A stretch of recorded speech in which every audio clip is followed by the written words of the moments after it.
ইমাম গাজালি তো বলতেছে, তামাম দুনিয়ার মানুষ শোনো রে, দুনিয়ার মধ্যে মানুষের অবস্থা ঠিক একই রকম। এই উদাহরণের মাধ্যমে ইমাম গাজালি বুঝাইতে চেয়েছে, ও দুনিয়ার মানুষ শোনো, ওই যুবকটাকে পিছন দিকে ধাওয়া করছে যেই বাঘ, আসলে ওইটা বাঘ নয়, বাঘ নয়, ওইটা হলো মালাকুল মউত আজরাইল। কে কথা বলেন? কে? এটা কোনো বাঘ নয়, বাঘ নয়, এটা হলো মালাকুল মউত আজরাইল।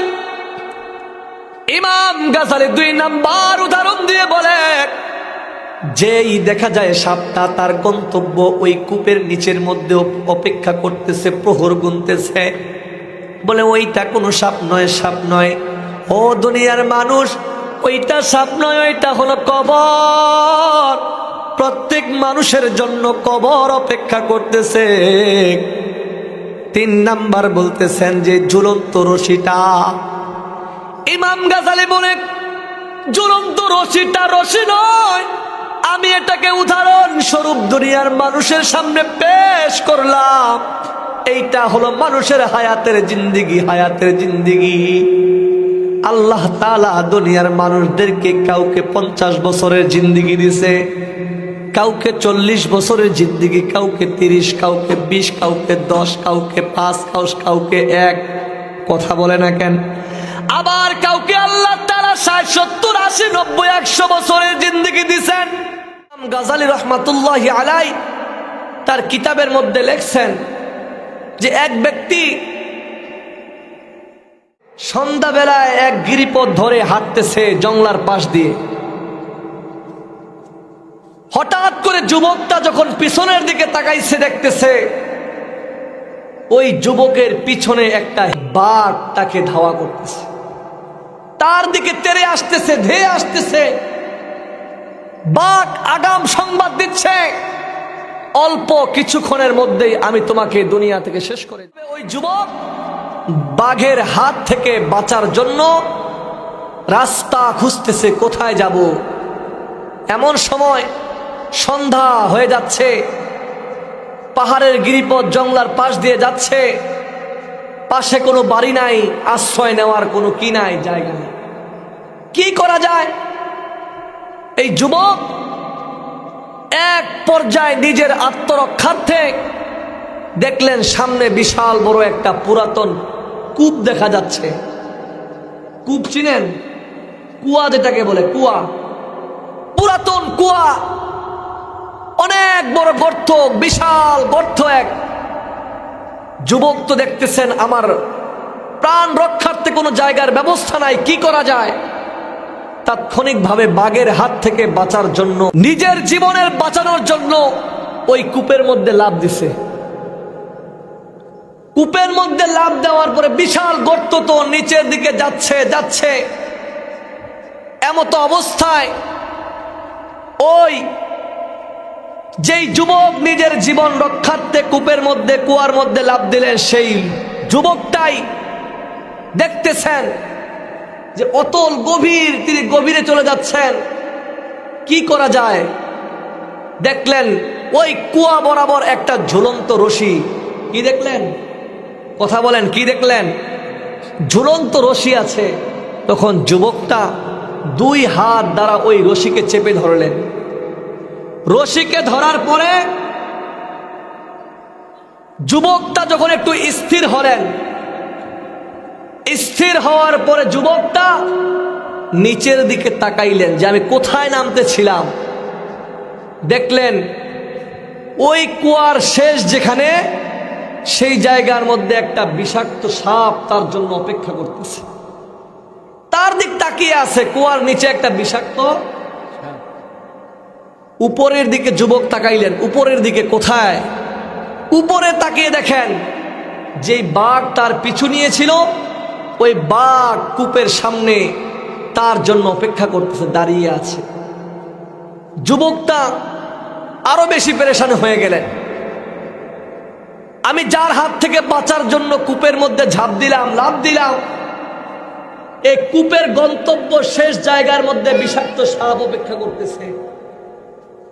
উপরের দিকে তাকিয়ে দেখতেছেন যেই জায়গা উঠারও কোনো ব্যবস্থা নাই উপরে, তার জন্য ওই বাঘ অপেক্ষা করতেছে। এখন যুবক দেখতেছেন যে যেই ঝুলন্ত রশিটা, যেই রশির মধ্যে আমি ঝুলে আছি, এই রশির দিকে তাকানোর পরে দেখতেছেন, উপরের দিকে তাকায় দেখতেছেন রশিটাকে দুইটা ইঁদুর, কয়টা? কথা বলেন, একটু আমার সাথে কথা বলেন।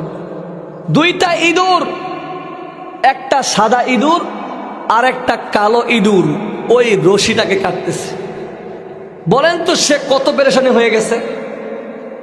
এক তো পেরেশানি, বাঘের হাত থেকে বাঁচার জন্য কুয়ায় লাফ দিছে। দ্বিতীয়ত পেরেশানি হলো যে কুয়ার নিচের মধ্যে বিষাক্ত সাপ তার জন্য অপেক্ষা করতেছে। তৃতীয়ত হলো যে এই কূপ থেকে যে উঠবো উপরে, তার জন্য বাঘ অপেক্ষা করতেছে। চতুর্থ হলো যে রশির মধ্যে আমি ঝুলন্ত অবস্থায় আছি, এই রশির উপরে দুইটা ইঁদুর ওই রশিটাকে কাটতেছে। তিনি আরো পেরেশানির মধ্যে পড়ে গেলেন। পেরেশানির মধ্যে পড়ে যাওয়ার পরে যুবকটা চিন্তা করে দেখলেন, যুবকটা লক্ষ্য করে দেখলেন ওই কুয়া বরাবর একটা গাছ ছিল। কি ছিল? ও বাবা, ওই কুয়া বরাবর যে গাছটা ছিল, গাছের মধ্যে দেখা যায় একটা মধুর চাক। কিসের চাক? মধুর চাক। মৌমাছিগুলো নাই, কিন্তু মধুর চাক থেকে টপ টপ করে মধুগুলো পড়তেছে। কি পড়তেছে? ওই যুবকটা ওই মধুর চাক থেকে মধু আনে আর জিহ্বা দিয়ে চেটে চেটে খায়। যুবকটা চিন্তা করে দেখলেন, যুবকটা তাৎক্ষণিকভাবে দেখতেছেন মধুর চাকের যে মধু পড়তেছে, ওই মধু তো বড় সুস্বাদু। মধুর মিষ্টতা তাকে এমন ভাবে আকৃষ্ট করেছে, মুহূর্তের মধ্যে সে ওই যে উপরে বাঘ অপেক্ষা করতেছে, বাঘের কথা ভুলে গেছে। তার জন্য যে নিচের মধ্যে সাপ অপেক্ষা করতেছে, সাপের কথা ভুলে গেছে। যুবকটা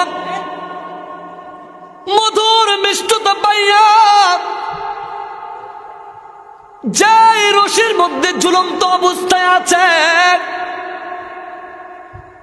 ওই রশি তাকে যে দুইটা ইঁদুর কাটতেছিল, সাদা এবং কালা ইঁদুর, সেই কথাও ভুলে গেছে। বলেন তো ভুলে যাওয়ার কারণ কি? মধুর মিষ্টতা পাইয়া সে ওই বাঘের কথা ভুলে গেছে। মধুর মিষ্টি পাইয়া সে সাপের কথা ভুলে গেছে। মধুর মিষ্টি পাইয়া তার ঝুলন্ত জিন্দিগিটা যেই রশির মধ্যে ঝুলন্ত অবস্থায় আছে, ওই রশিটাকে যে দুইটা ইঁদুর কাটতেছে সেই কথাও ভুলে গেছে। যুবকটা এত পরিমাণ এক্সাইটেড, এত পরিমাণে খুশি আনন্দ উদযাপন করতেছে। আর উদযাপন করার কারণ হলো মধুর চাক থেকে মধু খায় বলে এত মিষ্টি। এই মধুর মিষ্টি তাকে সমস্ত ডিপ্রেশন, সমস্ত চিন্তা ভাবনা ভুলাই দিছে। ইমাম গাজালি জগৎ বিখ্যাত দার্শনিক, ইমাম গাজালি জগৎ বিখ্যাত আলেম, ইমাম গাজালি তো বলতেছে তামাম দুনিয়ার মানুষ শোনো রে, দুনিয়ার মধ্যে মানুষের অবস্থা ঠিক একই রকম।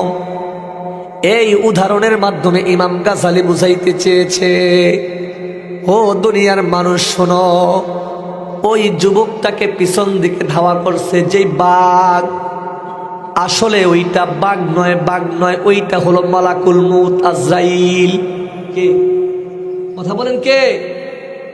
এটা কোনো বাঘ নয়, এটা হলো মালাকুল মউত আজরাইল।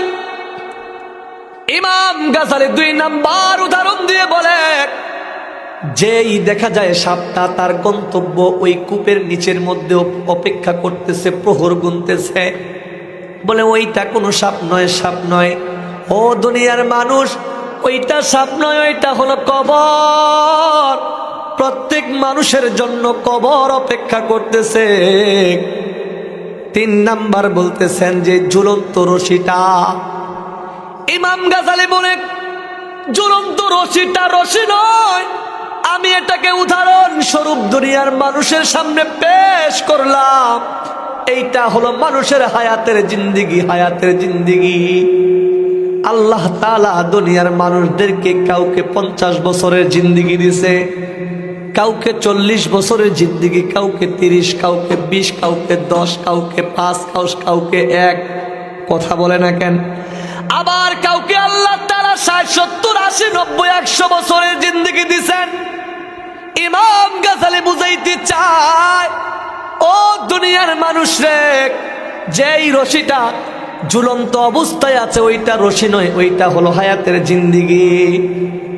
ওই হায়াতের জিন্দিগির মধ্যে যেই দুইটা ইঁদুরের উপমা দিলেন, দুইটা ইঁদুর দিয়ে তিনি বুঝাই নাই, বুঝাইতে চায়, ও দুনিয়ার মানুষ, ওইটা কোনো ইঁদুর নয়, ওইটা হলো দিন এবং রাত। বলেন কি? কথা বলে না কি? দিন এবং রাত। ইমাম গাজালি বলেন, যে দুইটা ইঁদুর ওই রশিটাকে কাটতেছে, ওই দুইটা ইঁদুর হলো একটা কালো ইঁদুর, আরেকটা সাদা ইঁদুর। এই কালো এবং সাদার পার্থক্যের মাধ্যমে মানুষদেরকে বুঝাইতে চেয়েছি, ও দুনিয়ার মানুষ, আল্লাহ তোমাকে 60 বছরের জিন্দিগি দান করছেন। এই 60 বছরের জিন্দিগির মধ্যে আল্লাহ তাআলা তোমাকে দিন একটা দিয়েছেন, রাত একটা দিয়েছেন। দিন এবং রাতের মাধ্যমে তোমার হায়াতের জিন্দিগি ফুরিয়ে যাচ্ছে। এক একটা করে দিন তোমার জিন্দিগি থেকে চলে যাচ্ছে, এক একটা করে রাত তোমার জিন্দিগি থেকে চলে যাচ্ছে। ইমাম গাজালি বলেন, এই কূপ বরাবর যেই গাছটা ছিল, গাছের মধ্যে যেই মৌচাক, যে মধু ছিল, মধুটা মধু নয়, এইটা বুঝাইতে চাইছি দুনিয়ার মজা। দুনিয়ার মধ্যে আল্লাহ তাআলা ছেলে দিয়েছে, মেয়ে দিয়েছে, বিবি বাচ্চা সন্তান দান করছেন, বাবা দান করছেন, দুনিয়ার আত্মীয়তার বন্ধন, টাকা পয়সা অর্থ সম্পদ দান করেছেন, দুনিয়ার অট্টালিকা দান করেছেন। আর ইমাম গাজালি বুঝাইতে চায়, মানুষগুলো দুনিয়ার মজা কতই না পাইছে। দেখো, দুনিয়ার মজা পাইয়া সব ভুলে গেছে, সব ভুলে গেছে। ওই যুবক যেমন কি মধু পাইয়া উপরে ওই বাঘের কথা ভুলে গেছে, মধু পাইয়া নিচে সাপের কথা ভুলে গেছে, মধু পাইয়া ওই তার হায়াতের জিন্দিগির যে রশিটা ঝুলন্ত অবস্থায় আছে ওইটা যেমনি ভুলে গেছে।